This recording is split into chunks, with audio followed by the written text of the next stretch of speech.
सो चलिए स्टार्ट करते हैं आर्टिकल 33 को। आर्टिकल 33 बहुत इजी है, जितना इजी रखोगे उतना ही इजीली पता चलेगा। ज्यादा डेप्थ में नहीं जाना इन आर्टिकल्स के, इन आर्टिकल्स में डेप्थ में क्वेश्चन नहीं आते हैं, ये वाले जो आखिरी के कुछ आर्टिकल्स मैं आपको बता रहा हूँ। आखिरी के कुछ आर्टिकल्स में सबसे पहले जो मैं बात कर रहा हूँ वो बात है आर्टिकल 33 की। 33 एक चीज बोलता है, 33 बोलता है आर्म फोर्सेस और फंडामेंटल राइट्स को लेके, यानी आर्टिकल 33 ये कहता है कि जो फंडामेंटल राइट्स है उसको आर्म फोर्सेस, पैरामिलिट्री या पुलिस इंटेलिजेंस एजेंसीज पे रेस्ट्रिक्ट करना है या नहीं, ये पार्लियामेंट का पावर है। पार्लियामेंट ये डिसाइड कर सकता है कि आर्म फोर्सेस वाले जो है उनके लिए फंडामेंटल राइट्स अवेलेबल नहीं है, या फिर पार्लियामेंट ये भी बोल सकता है कि जो आर्म फोर्सेस वाले हैं उनके लिए सम ऑफ द फंडामेंटल राइट्स, कुछ फंडामेंटल राइट्स ही अवेलेबल है। ये यानी रेस्ट्रिक्ट भी किया जा सकता है या इनको एब्रोगेट भी किया जा सकता है, क्योंकि ये लोगों को फंडामेंटल राइट्स हमेशा देना पॉसिबल नहीं है ना। आप लोग जानते हैं इनका काम ही ऐसा है। अगर इनको भी फंडामेंटल राइट्स हम देने लग जाए हर तरह के, तो हमको प्रोटेक्ट कौन करेगा, है ना, हमको प्रोटेक्ट कौन करेगा। इसलिए हम ये चीजों में ये एक पावर देते हैं आर्टिकल 33 के थ्रू। किसको? तो पार्लियामेंट को। आर्टिकल 33। अब मैं 33, 34, 35 के वक्त आपको एक बार पूछूंगा यस और नो, तो इतना मुझे बताते चलिएगा। 33 क्लियर?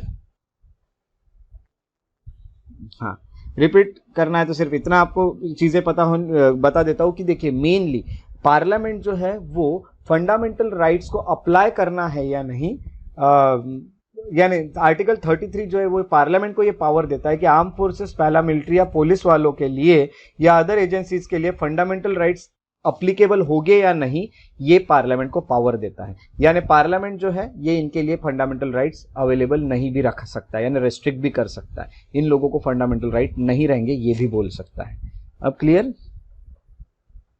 है ना? यानी सिर्फ इतना याद रखना, क्योंकि देखिए बॉर्डर पे कोई मिलिट्री वाले हैं तो मिलिट्री वाले बोलेंगे हमको भी राइट टू लाइफ दीजिए, हमको भी हमारे पर्सनल लिबर्टी दीजिए, हमको भी जैसा जीना है वैसे जीने का अधिकार दीजिए, हमको राइट टू स्पीच दीजिए, हमको भी जो बोलना है हम बोलेंगे। तो ऐसा करने से तो प्रॉब्लम जाएगी ना। तो अगर आप पुलिस वाले को बोलेंगे, अगर आप मिलिट्री वालों को बोले, मिलिट्री वालों को हर राइट देंगे, तो वो आपको बॉर्डर पे प्रोटेक्ट कैसे करेंगे? वो भी बोलेंगे मुझे भी सोना है, राइट टू स्लीप कहाँ आ रहा है? आर्टिकल 21 में। अगर हम राइट टू स्लीप उनको दे दे तो वो बॉर्डर पे जाके सो जाएंगे, फिर आपको प्रोटेक्ट कौन करेगा? तो उनको दे सकते हैं क्या? पूरी तरह से नहीं दे सकते। इसीलिए ये पावर दी है 33 के अकॉर्डिंग। किसको? तो पार्लियामेंट को। तो ये है आर्टिकल 33। आर्टिकल 33 के बाद हम आर्टिकल 34 की बात करते हैं। आर्टिकल 34 की बात करें तो वो है martial law and fundamental right. Martial law and fundamental rights की अगर बात करें तो जब फंडामेंटल राइट्स का एप्लीकेशन, जहां मार्शल लॉ यानी मिलिट्री रूल लग गया, फॉर एग्जांपल एबीसी नाम का कोई एरिया एक देश में, ये एरिया में, हमारे देश के इस एरिया में मिलिट्री रूल लग गया है। मिलिट्री रूल लगने के कारण अब यहाँ पे नॉर्मल गवर्नमेंट नहीं है, यहाँ मिलिट्री रूल चल रहा है। मिलिट्री रूल लगने के बाद ये एरिया में फंडामेंटल राइट्स को रेस्ट्रिक्ट किया जाता है। यहाँ के सिटीजन्स को फंडामेंटल राइट मिलेगा नहीं, ये भी हो सकता है, ये भी अलाउ है अंडर आर्टिकल 34। तो ये क्लियर हुआ 34?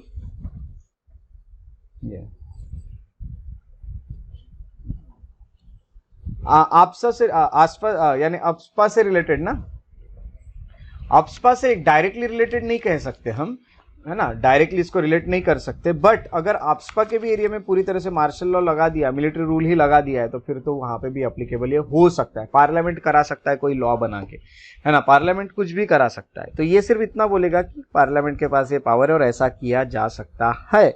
ये है आर्टिकल 34 के बाद हम कहेंगे आर्टिकल 35। आर्टिकल 35 की अगर हम बात करते हैं तो आर्टिकल 35 एक अलग सा है। आर्टिकल 35 ये कहता है, सिंपल इसमें याद रखेगा इतनी चीज जितनी मैं यहाँ पे बता रहा हूँ, parliament the power to make laws to give effect to certain specified fundamental rights shall vest only in the parliament and not in the state legislature.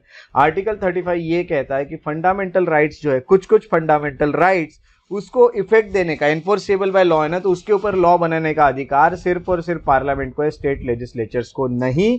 यानी हम ये कहेंगे कि जिस तरह की चीजें हैं वो, जैसे कि हम कहेंगे अनटचेबिलिटी के लिए certain fundamental right, specified fundamental right, जैसे मैंने यहाँ पे बताया अनटचेबिलिटी, आर्टिकल 17 हो गया, आर्टिकल 23 हो गया। आर्टिकल 23 आपको पता है human beings and force labour को लेके, यानी स्टेट ऐसा बोल रहा है, एक हाथ स्टेट कि नहीं हमारे यहाँ चलेगा फोर्स लेबर, एक स्टेट ने बोल दिया हमारे यहाँ अनटचेबिलिटी चलेगी, ऐसा नहीं है। स्टेट लेजिस्लेचर का कुछ स्पेसिफिक सर्टेन स्पेसिफाइड आर्टिकल्स को लेके कोई पावर नहीं है। तो पार्लियामेंट का जैसे मैंने आपको बताया कि कुछ चीजें ये दो यहाँ पे मैंने बताई, उसके साथ साथ मैं आपको ये बता दूं आर्टिकल 16, आर्टिकल 16 जो है पब्लिक एम्प्लॉयमेंट को लेकर, रेसिडेंस जो बताया पार्लियामेंट ने वो पार्लियामेंट का है ना। सो ये भी है। आर्टिकल 16 के अलावा आर्टिकल 32 रिट को लेके भी सिर्फ पार्लियामेंट ही कुछ कर सकता है। आर्टिकल 33 में भी पार्लियामेंट को ही पावर है और 34 में भी पार्लियामेंट को ही पावर है।